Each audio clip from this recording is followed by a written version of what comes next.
नमस्कार। चुनावों में अक्सर सुर्खियां ही सुनाई देती हैं, लेकिन असली कहानी आंकड़ों और जमीन की हकीकत में छुपी होती है। आज हम हेडलाइन से परे डेटा की गहराई में उतरकर एक विधानसभा क्षेत्र की सियासी तस्वीर को समझेंगे। ये कहानी सिर्फ एक चुनाव की नहीं, बल्कि वहां की मिट्टी, लोग और सियासत के रिश्ते की है। तो चलिए आपको ले चलते हैं पश्चिमी उत्तर प्रदेश के बागपत जिले में छपरौली। ये एक ग्रामीण कृषि प्रधान इलाका है। यहाँ की सियासत सीधे यहाँ की मिट्टी से जुड़ी है और यहाँ के गन्ने के खेत, किसानों की चिंताएं, यही सब मिलकर चुनावी नतीजों की नींव रखते हैं। इस पूरी कहानी को समझने के लिए हम इसे 4 हिस्सों में देखेंगे। पहले जमीन की हकीकत को जानेंगे, फिर जनादेश के आंकड़ों को समझेंगे, इसके बाद सियासी रणभूमि का विश्लेषण करेंगे और आखिर में शासन के लिए एक ब्लूप्रिंट पर बात करेंगे। तो शुरुआत करते हैं पहले हिस्से से, छपरौली यानी मिट्टी की कहानी।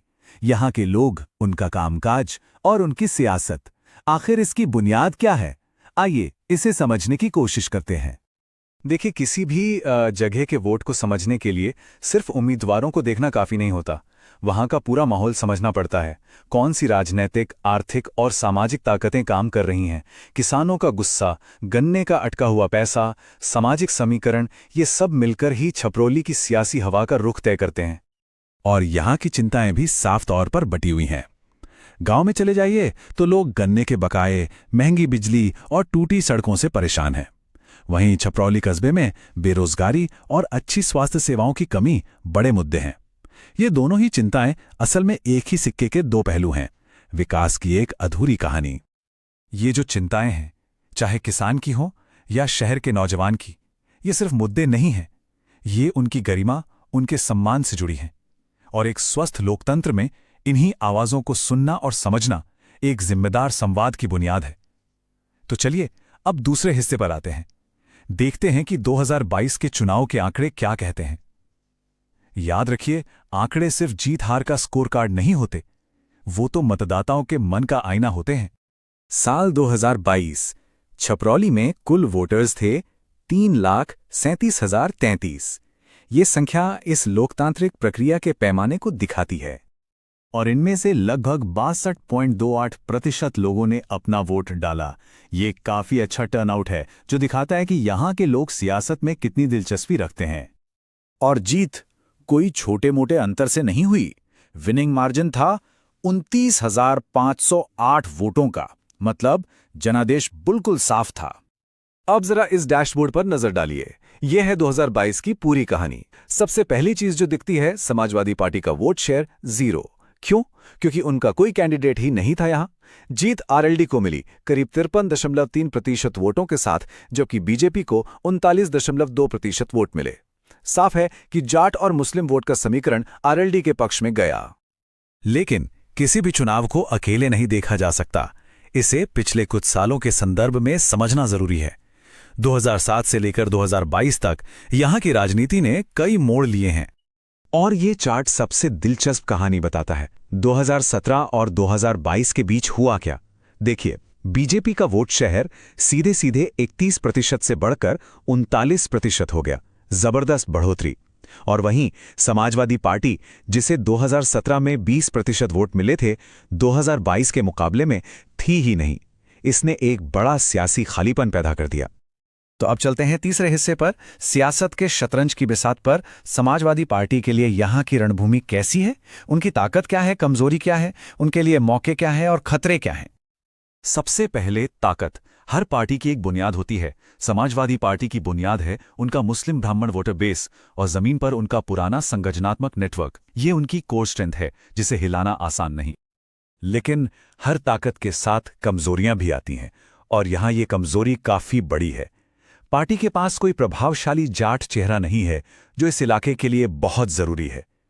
नए नेतृत्व की कमी और हां, संसाधनों की तंगी, ये सब बड़ी चुनौतियां हैं।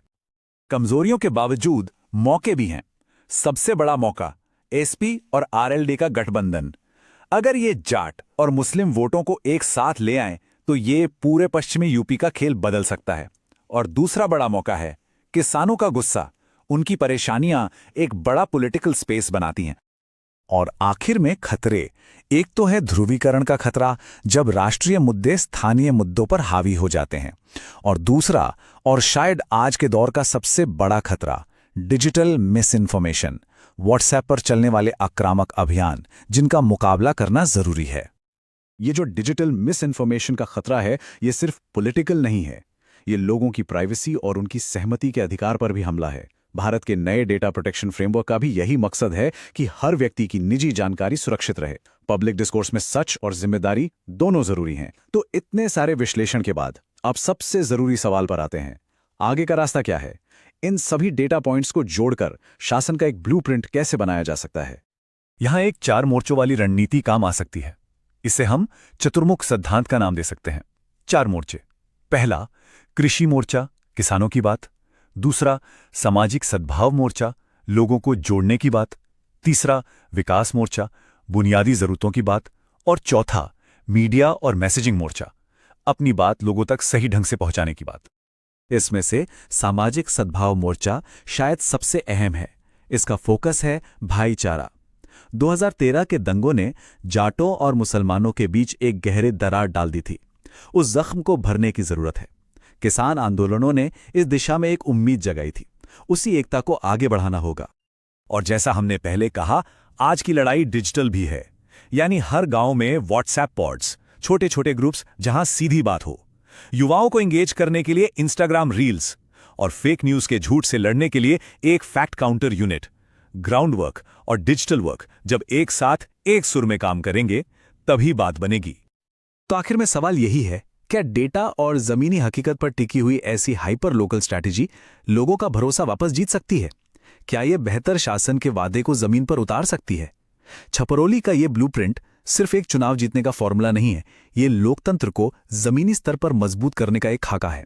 अगर आप एक जन केंद्रित नेता बनना चाहते हैं और अपने निर्वाचन क्षेत्र का उत्थान करना चाहते हैं, तो blueprintstrategies.ai से mgr@blueprintstrategies.ai पर संपर्क करें या 081 400 416 102 पर कॉल करें।